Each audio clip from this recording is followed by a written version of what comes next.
Assalamualaikum warahmatullahi wabarakatuh. Perkenalkan, kami dari Universitas Tanjung Pura, Fakultas Pertanian Agroteknologi B. Perkenalkan, nama saya Bernardus Barbara dengan NIM C1011241076. Perkenalkan, nama saya Marsha India Putri dengan NIM C1011241072. Perkenalkan, nama saya Raditya Zahran dengan NIM C1011241081. Perkenalkan, nama saya Cecilia Larissa Ernestin dengan NIM C1011241086. Perkenalkan, nama saya Rijal Nofensia dengan NIM 1011241084. Assalamualaikum warahmatullahi wabarakatuh. Waalaikumsalam warahmatullahi wabarakatuh. Jadi pada kesempatan kali ini kami akan melakukan wawancara kepada salah satu petani di Siantan Hilir, tepatnya petani timun. Jadi untuk pertanyaan pertama, langsung saja, nama Bapak siapa, Pak? Marsai. Marsyai. Bapak usia berapa, Pak? Bapak lahir tahun berapa, Pak? Tahun 85. Tahun 85. Berapa lama, Pak, Bapak bertani? Saya semenjak berkeluarga lah. Semenjak tahun berapa ya? Tahun 2001.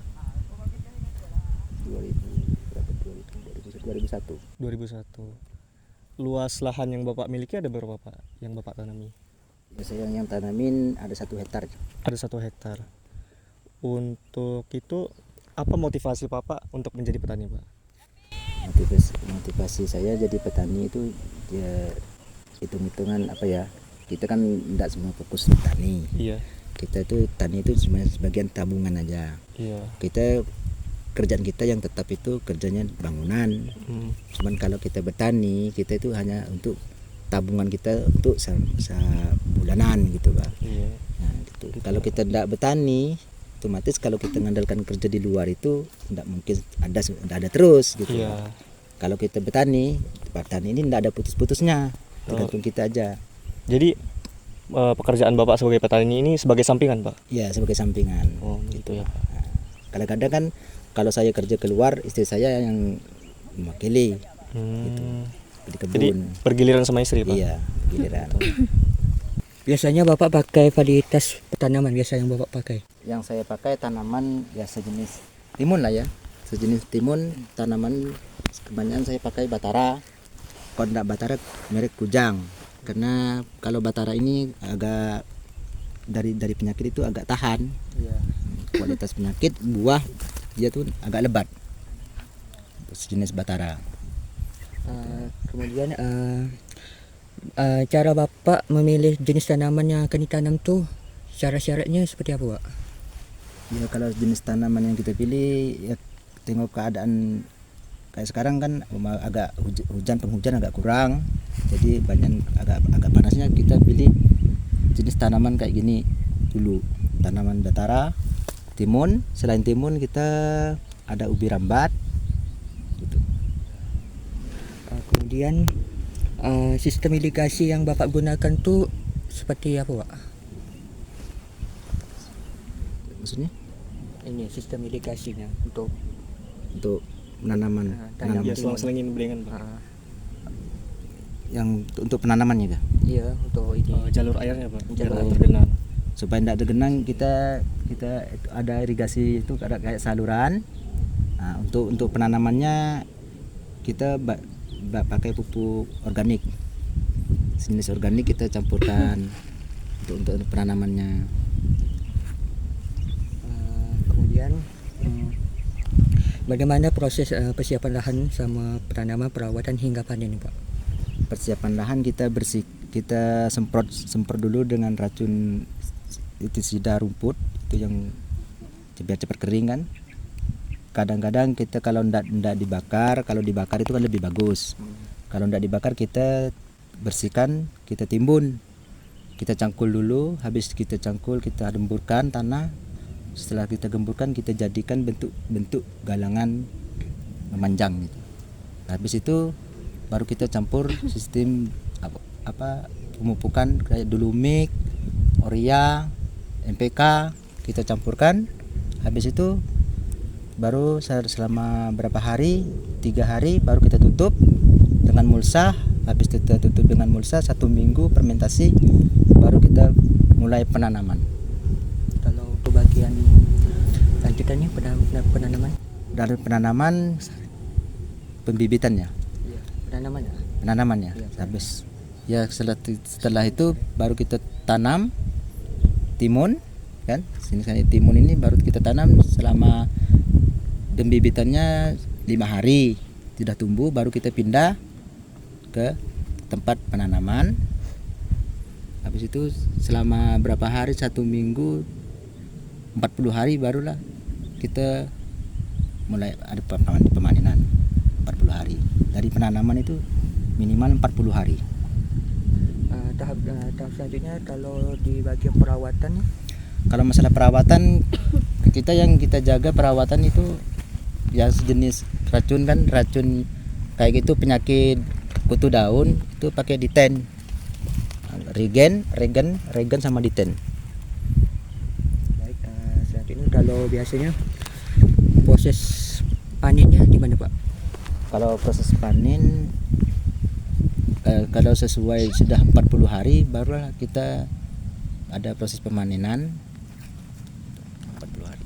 Waktunya kan 40 hari itu baru dari tanam, 40 hari baru panen. Iya Gitu. Kasih Pak. Terus jenis pupuk apa yang digunakan untuk tanaman ini Pak? Kalau jenis timun ini jenis pupuknya Orea sama MPK, Ya. MPK 1616 sama MPK Posca. Merek Posca kan ada 2, ada Ya. yang Posca, ada MPK 1616, Orea yang non subsidi yang putih. Itu pemupukannya. Iya. Terus untuk periode tanaman ini sekitar berapa lama Pak? Periode tanaman ini dari mulai penanaman 40 hari sampai 40 hari sampai panen, selesai panen mungkin ini selesai 2 bulan. Oh 2 bulan. Iya. 8 sampai 15 kali pemanen itu udah mulai dia tuh udah Naik. mulai kuning. 15 15 kali itu udah mulai kuning. Iya. Minimal paling lambat itu 2 bulan Iya. selesai. Kemudian permasalahan hama nih apa Pak? Permasalahan hama yang kita sulit kadang-kadang kalau udah musim hujan kuat kan, itu hama yang kuat kutu daun Iya. sama itu apa wering-wering apa tuh kayak model Kumbang dia. kumbang lalat buah, kumbang yang kecil itu. Iya. Itu aja. Sama itu penyakit yang sering dihadapi tanaman ini apa? Nah, tanaman timun Iya. itu kumbang itu yang kecil. Iya. Kumbang yang kecil itu kan dia bisa busuk, asal kena sengatan dia tuh langsung busuk semua. Busuk buah gitu? Busuk buah. Kemudian cara Bapak mengatasi hama sama penyakit tanaman ini kayak apa Pak? Kalau sejenis hama yang lalat itu lalat buah, kita ngatasannya kita semprot 2 hari sekali kita semprot pakai Delsen. Oh Delsen. Mereknya merek Delsen Iya. untuk lalat buah. Kemudian kendala yang sering dihadapi dalam proses budidaya tanaman timun ini apa aja Pak? Yang sulit. Iya kendala-kendala gitu. Kendalanya kalau sejenis timun ini kendalanya ketika cuaca aja. Ya, Kalau cuaca. cuaca ekstrim, hujan kuat, Iya. itu bisa rusak. Kalau hujan kuat, kalau hujannya tidak terlalu kuat, banyak panasnya enggak. Itu aja kendalanya hujannya. Oh itu aja. Kalau timun, jenis timun nah. Kalau sejenis lainnya tidak ada ngaruhnya sih. Cuman timun ini agak rentan karena dia tidak boleh terlalu banyak air. Iya. Kemudian teknologi pertanian misalnya kayak irigasi gitu kan. Nah, bagaimana efeknya Pak pada hasil panen gitu? Kalau ya itulah kalau irigasinya kita kurang kuat, Iya. turunnya air itu hasil panen kita kurang. Karena kendalanya tuh kalau air itu banyak, irigasi kan itu banyak saluran air kan. Ya, kalau tersaluran air itu terhambat, itu mungkin hasil pertanian kita agak kurang. Iya. Karena air itu terlalu kebanyakan air. Selanjutnya, setelah pengelolaan pasca panen, Bapak biasanya jual produknya kemana? Jual hasil panennya? Kalau hasil panennya kita jual ke tengkulak, tidak langsung ke pasar. Kan. Iya. Karena bawanya ke pasar Pelamboyan, kita ngantarnya ke Tengkulak dulu di rumahnya. Kalau harga jualnya tuh biasanya berapa? Kalau harga jual dari kebun ke Tengkulak itu minimal rata-rata kalau timunnya kalau memang ada harga memang minimal 4.000 sampai kadang-kadang 3.000 ke Tengkulak. Ya, masalah harga pasar sih mungkin lebih tinggi lagi gitu. Kita tidak tahu harga pasar, yang penting kita tahunya harga gitu dari Tengkulak aja. Terus produktivitas dan keuntungan yang dapat setiap panen tuh berapa kira-kira? Ya paling-paling kadang-kadang kan kita modalnya habisnya 2 juta nih. 2 juta. Kadang-kadang kita paling-paling untungnya 1,5 juta atau 2 juta. Kadang kita tergantung dari harga juga. Kalau hasil panennya biasanya dapat berapa ton ya Pak? Kalau ini kan 25 galang minimal 1,5 ton. Paling itu udah paling mentok dah tuh 1,5 ton.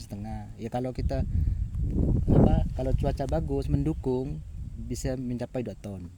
Harga rata-rata itu 3.000 aja udah lumayan. Kalau untuk masalah lokal, misalnya masalah spesifik yang dihadapi Bapak itu biasanya apa aja untuk nanam? Masalahnya kadang-kadang apa tuh namanya cuaca ya. Kadang-kadang kita kan terhambat nih. Kadang-kadang tanamnya tanggal sekian, hari apa gitu kan. Kadang-kadang cuaca tidak mendukung, terlambatnya dari situ aja sampai besar bibitnya gitu. Kalau dari kebijakan pemerintah, subsidi pupuk itu ada nggak Pak? Kalau kebijakan pemerintah subsidi pupuk itu ada, cuman kan kita tidak sembarangan bisa beli karena ada kebijakan, ada aturannya juga. Kalau yang subsidi kita kan ada dari pemerintah itu ada surat izinnya. Kita pakai petani kita pegang surat izin baru kita bisa beli pupuk yang subsidi. Kalau kita tidak ada sertifikatnya dari pemerintah, tidak ada surat izin, kita tidak bisa beli. Otomatis kita pakai yang non subsidi. Kalau peraturan daerah tentang berkaitan pertanian, misalnya izin penggunaan lahan, ada Pak? Kalau masalah kita sih tidak ada sih. Cuman kita ini kan lahan pribadi. Tidak melalui itu. Kalau kita yang ngajukan ke pemerintah itu kita ngajukan kelompok aja. Itu sistem kelompok. Kalau ya sih itu ya apa tuh namanya? Karena ini lahan pribadi kita kan tidak melalui pemerintah, kita kan membuka lahan ini kan. Cuman kita minta sama pemerintah kita ngajukan kelompok aja. Kelompok pertanian dengan pemerintah. Harapan Bapak untuk masa depan pertanian apa Pak? Harapan kita sih untuk masa depan pertanian ini yang kita diutamakan masalah harga. Harga jual dari petani ke Tengkulak aja. Ya kan? Hanya itu. Harapan kita itu supaya Tengkulak itu mengambil harga dari petani itu lebih tinggi lah daripada harga jual dia gitu Pak. Karena apa ya? Kalau kita jual ke Tengkulak itu kan harganya di bawah rata-rata tuh 4.000 5.000 rata-rata itu. Gitu. Jarang di atas 5.000 kecuali memang di pasaran itu tidak ada barang sama sekali. Dari Jawa tidak ada turun gitu kan. Kalau dari Jawa itu udah turun ke Pontianak, ya punya kita sini anjlok gitu. Masalah harga itu mungkin 1.500. Iya. Tantangan terbesar Bapak selama bertani itu apa Pak? Tantangan kita masalah pertanian ini yang kita sulit ya kan, yang kita paling sulit itu masalahnya abu, sejenis abu organik dari kotoran sapi, ayam itu yang kita sulit. Kadang-kadang itu ada pun di Pinyu sana. Jadi susah dapat. Susah dapatnya. Kita tuh kalau kita tanam kan tidak mungkin kita nanamnya itu hari ini. Kita kan nanamnya mau tanam kapan mau kita tanam, kita itu masih cari dulu sejenis abu itu, mau telepon dulu ke Pinyu sana ada ndak gitu. Karena yang toko jual kan jual pupuk, ndak ada jual abu. Gitulah yang kita tani ini yang sulit, yang sangat sulit itu sejenis abu. Sekian wawancara yang dapat kami sampaikan pada hari ini. Terima kasih telah menonton. Wassalamualaikum warahmatullahi wabarakatuh. Waalaikumsalam.